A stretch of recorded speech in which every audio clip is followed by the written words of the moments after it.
That was the high-volume hair ballad cut of the day on FM 94. Paladin here on KFML. You just heard Great White, and it's appropriate that I play Great White because I'm about to get on the phone with Terry Ilous, lead singer of Great White, to talk to him about that and his solo record. We are now rocking into the 5 o'clock hour. You have less than an hour to get me all those requests at 320-632-2306 or Paladin at fallsradio.com. Looks like the light's flashing. Let's see who it is. FM 94, who's this? Hi, this is Terry Ilous. How are you? I'm doing all right. I was hoping you would call today. I was looking forward to it. I'm glad I got to speak with you. Thanks. Thank you. I wanted to give you an opportunity to basically get everything you want said before we even start the interview. So basically everything will be covered and you'll be happy. Oh, thanks very much. I'm about to release a new album, something a bit different, which is basically well-known classic rock songs and pop songs from the 70s and 80s,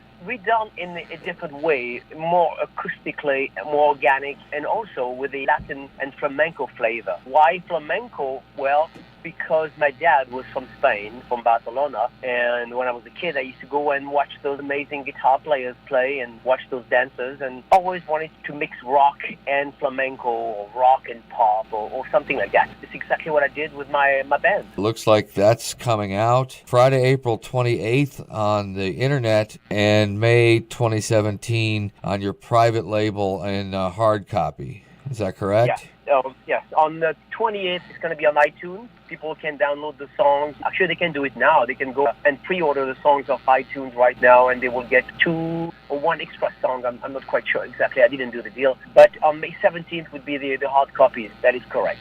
You still are the lead singer for Great White, correct? Yeah, I've been with Great White since my very first show was 2009, so it's been a while. You started in 1986, founding the band XYZ, is that correct? That is correct. Pat and I came from Europe, and we formed the band. Actually, we formed the band when we were kids, but really nothing happened. But when we came to Los Angeles in 86, we started playing the clubs, you know, the Roxy, the Whiskey, all those clubs, trying to establish ourselves. And within 3 years, we got a record deal, which is actually amazing. We worked really, really, really hard, to be honest with you. At first, no one wanted to sign up for different reasons, but nobody wanted to sign XYZ. And eventually, we got a record deal with Enigma Records. Enigma Records were the very small independent label back then. And people said, "Are you crazy?"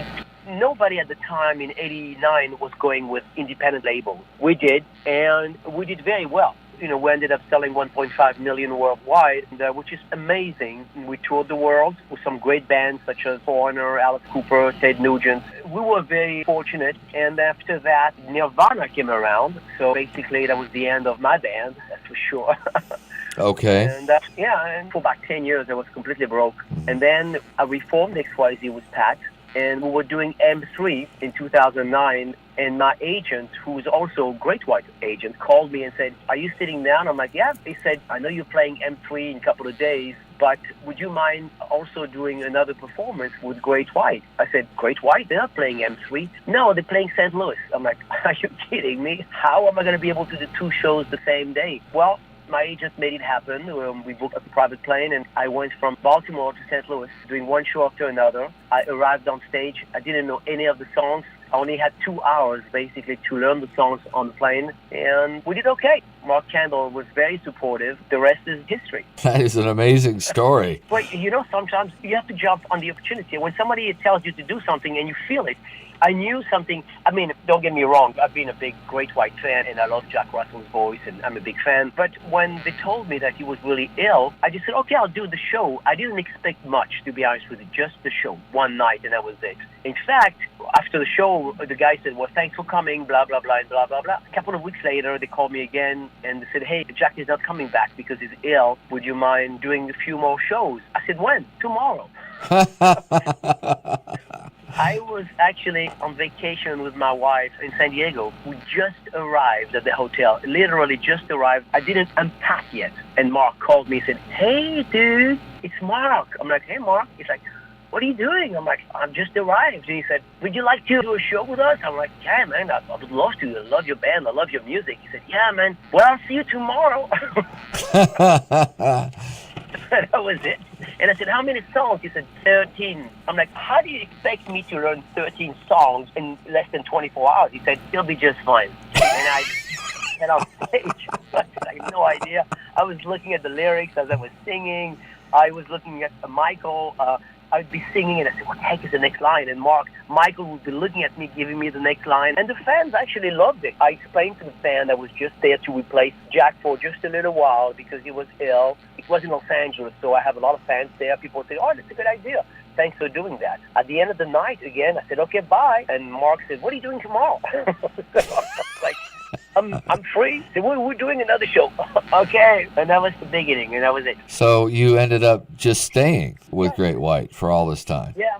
Well, I left at one point. They decided to try other singers. So they tried out Jenny Lane for about a month, and then they tried out Paul Shortino as well for a show. They did try different singers privately, but eventually Mark called me back and said, hey, man, you're the man. We had a great connection from the get-go. There was something magical when I started. It was an amazing moment. From the moment Mark started playing those riffs, I said, oh, my God, it felt so good. So that was it. You ever stay in touch with the guys from XYZ? Yeah.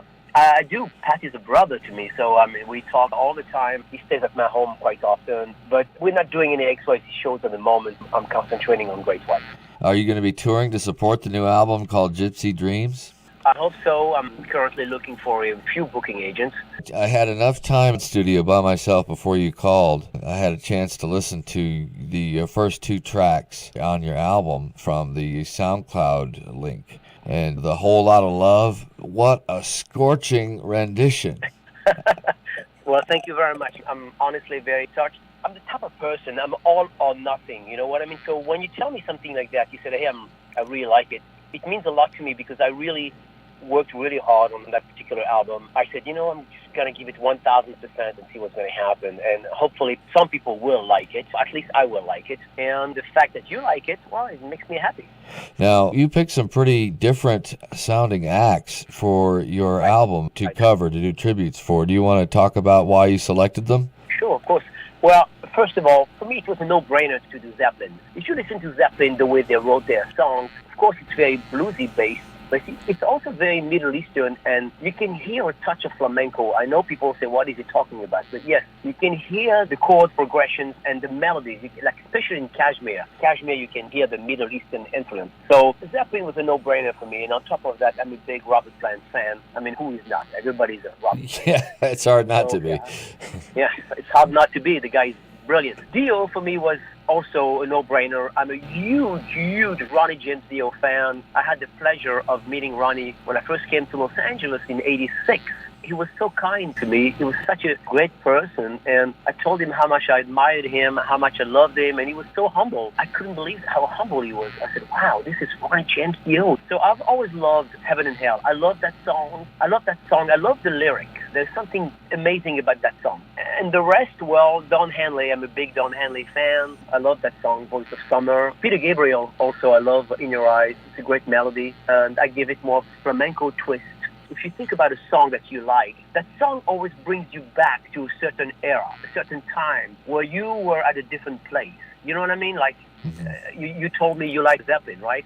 Yes, absolutely. What do you like? What's your favorite song? Stairway, of course. Probably my second favorite is Kashmir. Quickly, tell me why you like Stairway. Why? When I was getting into radio, when I was exploring rock, I wasn't sure about Led Zeppelin, but it grew on me. And basically about the same time that I entered radio and all the doors opened, that was the time that I really fell in love with the band. And that particular song just seemed so poetic. I love to play it in the dark at midnight driving down a lonely road.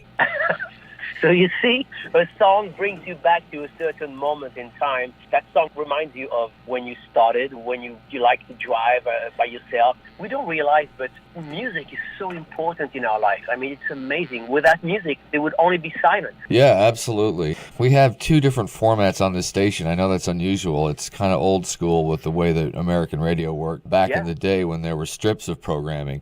So from 9P to 3A, we've got this kind of a hard rock format called The Dark. Jay-Z from The Dark that showed me the email here, and I think some of these songs would fit on his format as well as like the Don Henley cover would fit on ours, possibly the Chris Isaak one. I'm looking forward to playing some of your music and looking forward to your tour. Do you happen to know offhand if you have any dates with Great White in Minnesota coming up? Actually, we are playing in Minnesota in September. September? Well, that's perfect. That would be great. Maybe if you have a chance, you can talk to your marketing PR guy, see if we can get some tickets to give away and support that concert for you. I was just about to offer that. In fact, I will talk to my people, and I know they will. They will send you some tickets so some of your listeners can get tickets, and that would be a great thing. Absolutely. I'll call them today. Very good. Well, I really appreciate everything that you've said and the time you took to spend with me. Thank you for the opportunity, and then I hope to meet you on the road. That would be great. We'll look forward to seeing you in September. Between now and then, April 28th. Well, people can go on iTunes, pre-order the CD as of today, but the actually downloads are available April 28th and May 17th. People can go to my website, which is terryilous.com, and they can purchase the CD. Awesome. Looking forward to listening to the album, and called Gypsy Dreams. Look for Terry Ilous, the lead singer for Great White, doing his solo venture. I'm going to play The Boys of Summer. Oh, good. That's an excellent cut. Certainly going to play that right now here on FM